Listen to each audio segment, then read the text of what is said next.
मौजूदा जो सूरत हाल है, आप क्या समझते हैं कि खलीजी ममालिक को जिस तरह वहाँ पे अमरीकी अहदाफ थे उनको निशाना बना के एक पैगाम देने की कोशिश की गई कि ये खित्ते की जंग है और खित्ता उठे और प्रेशर डाले अमेरिका के ऊपर, आपने अब तक वो प्रेशर किस हद तक बिल्ड होते देखा है और उसके मुमकिन आने वाले दिनों में इकदाम क्या देख रहे हैं? जी शुक्रिया मुझे मौका देने का। देखिए, बात यह है कि इस वक्त तो जो लड़ाई है बड़ी शिद्दत से जारी है और ईरान ने भी बड़ा भरपूर जवाब दिया है और अभी भी उनकी कोशिश यही है कि जो भी अमेरिकन टारगेट्स हैं और इजरायली टारगेट्स हैं उनको निशाना बनाया जाए। उसमें उनको कामयाबी भी हुई है, लेकिन बात यह है कि पावर इक्वेशन में जब आप एक चीज को देखते हैं और डिफाइन करते हैं तो उससे ये बात तो जाहिर होती है कि अमेरिका की और उसके जो इत्तेहादी हैं, इजराइल है, उनकी पावर ज्यादा है, क्योंकि इतना बड़ा फ्लीट वहां पर लाया गया है इंडियन ओशन में, अरेबियन सी में, जो कि इस वक्त कार्रवाइयां कर रहा है और कुछ बेसिस हैं जो कि रीजन में है अमेरिका की, उसको भी इस्तेमाल किया जा रहा है।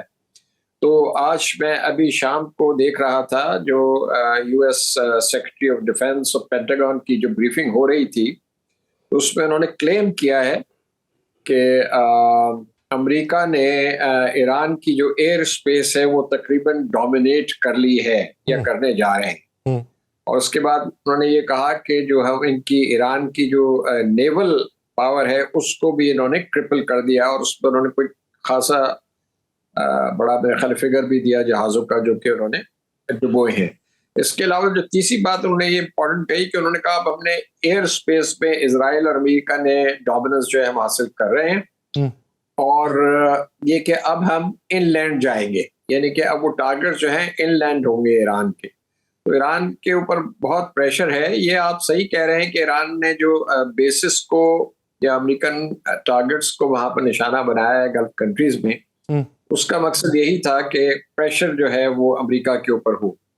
लेकिन अभी चूंकि सिचुएशन जो है वो क्लियर नहीं है पूरी तरह, तो उसमें हम ये नहीं कह सकते कि किसका पलड़ा भारी है। अमेरिकन ने जो आज क्लेम किया है उसके मुताबिक तो वो ये कह रहे हैं कि हमें तो तवक्को नहीं थी कि 3-4 दिनों में इतने अच्छे रिजल्ट्स आएंगे। मसूद साहब, आपने जो बात की कि सर टारगेट जो है वो अचीव हुए उनके, और उन्होंने कहा कि 4 रोजा जंग में हमें जो मुमकिन नतायज चाहिए थे उससे ज्यादा अच्छे मिले। आप भी ये जानते हैं कि नैरेटिव वॉर के अंदर इस वक्त कंट्रोल किसका है, बयानिया किसका ज्यादा मजबूत हो सकता है, कौन दुनिया में मीडिया को कंट्रोल कर सकता है और दुनिया को बावर ये करवा सकता है कि हम बेहतरी के ऊपर हैं या हम बरतरी के ऊपर हैं। अब ईरान के मामले के ऊपर ईरान से जो खबरें आ रही हैं वो एक अलग मंजरनामा है। अभी मौजूदा मंजरनामे में हम अगर सोशल मीडिया को देखें, मनाजिर को देखें, तो तल अबीब की जो सूरत हाल है वो ना 12 रोजा जंग में थी, ना उससे पहले हमास के किए गए हमलों में थी, ना लबनान की तरफ से होने वाले हमलों में थी, ना हूथियों के होने वाले हमले में से। अभी उनका तमाम दिफाई निजाम मफलूज है। सर, आपको भी मालूम है कि अगर एक मिसाइल तल अबीब से या इजराइल की सरजमीन से हिट कर जाए तो उनके लिए नफ्सियाती तौर पर किस हद तक बरतरी हो सकती है या किस हद तक कमजोरी हो सकती है। जो नुकसान अभी तक उनका हो चुका, क्या इतना भी नुकसान बर्दाश्त करने की उनकी हिम्मत थी या इतनी भी उनके अंदर इस्तात थी? मेरा ख्याल है तवक्को से ज्यादा हुआ है जो ईरान ने रिटेलिएट किया है। और आप सही कह रहे हैं कि उनका नुकसान हुआ है, लेकिन बात यह कि इजराइल भी तो वहां पर उसने सेंसरशिप लगाई हुई है, तो पूरी तरह खबरें आ भी नहीं रही हैं। लेकिन ये जरूर है कि दरअसल बात यह है ना कि जो उनका काउंटर सिस्टम है जो इंटरसेप्ट करता है वो खासा स्ट्रांग है, जो पैट्रियट मिसाइल्स हैं और दूसरा जो आयरन डोम वगैरह है। तो यानी कि उसमें कुछ मिसाइल जो हैं वो पहुंच जाते हैं और वो तबाही लाते हैं सॉरी। तो यही हो रहा है, इसीलिए मैं कह रहा हूँ कि अभी पिक्चर जो है वो क्लियर नहीं है। अमेरिकन ये क्लेम कर रहे हैं और ईरानी जो है, 12 ईरानियों की तरफ से अभी जो है रिटेलिएशन पूरी यानी कि शिद्दत से जारी है।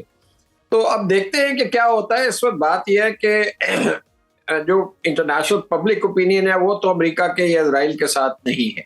यानी कि अमेरिका में अपनी भी जो ओपिनियन है, वहां पर आज कांग्रेस ने कहा है कि हम रेजोल्यूशन लेकर आएंगे सेनेट में जो कि ये कहेगी कि अमेरिका जो है फौरन ये जंग बंद करे।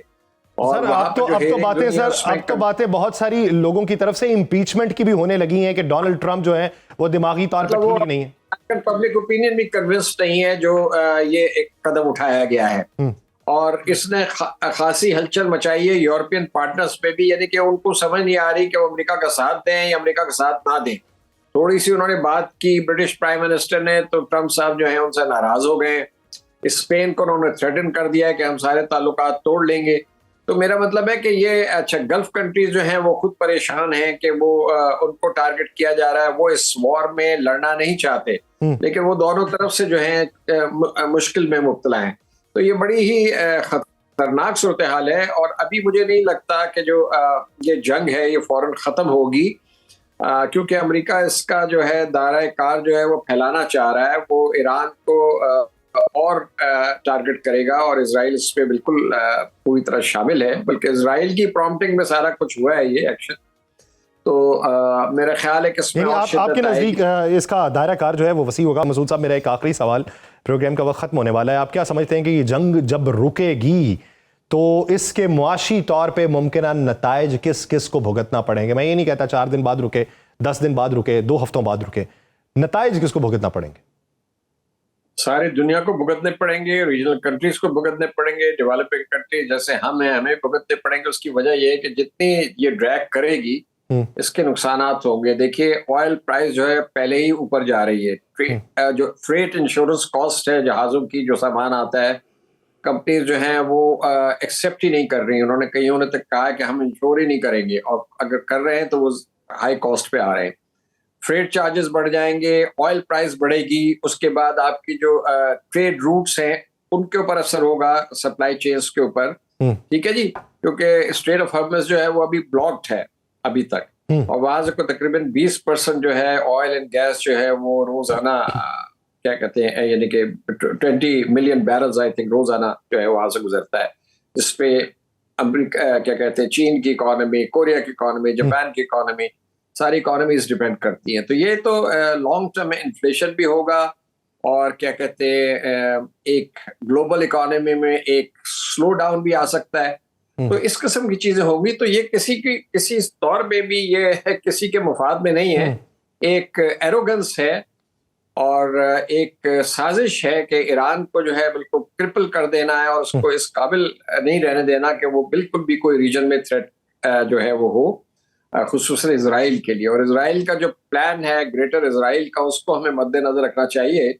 और मैं तो यहाँ तक जाऊंगा, यहाँ पर कहूंगा कि जो ईरान और इंडिया का नेक्सस अब बना है, जो प्राइम मिनिस्टर मोदी इजराइल और इंडिया का, सर इंडिया और जो जी इजराइल और इंडिया की बात कर रहा हूँ, जो अखंड भारत है वो का जो विजन है वो ग्रेटर इजराइल के विजन से मुमासलत करता है, रखता है।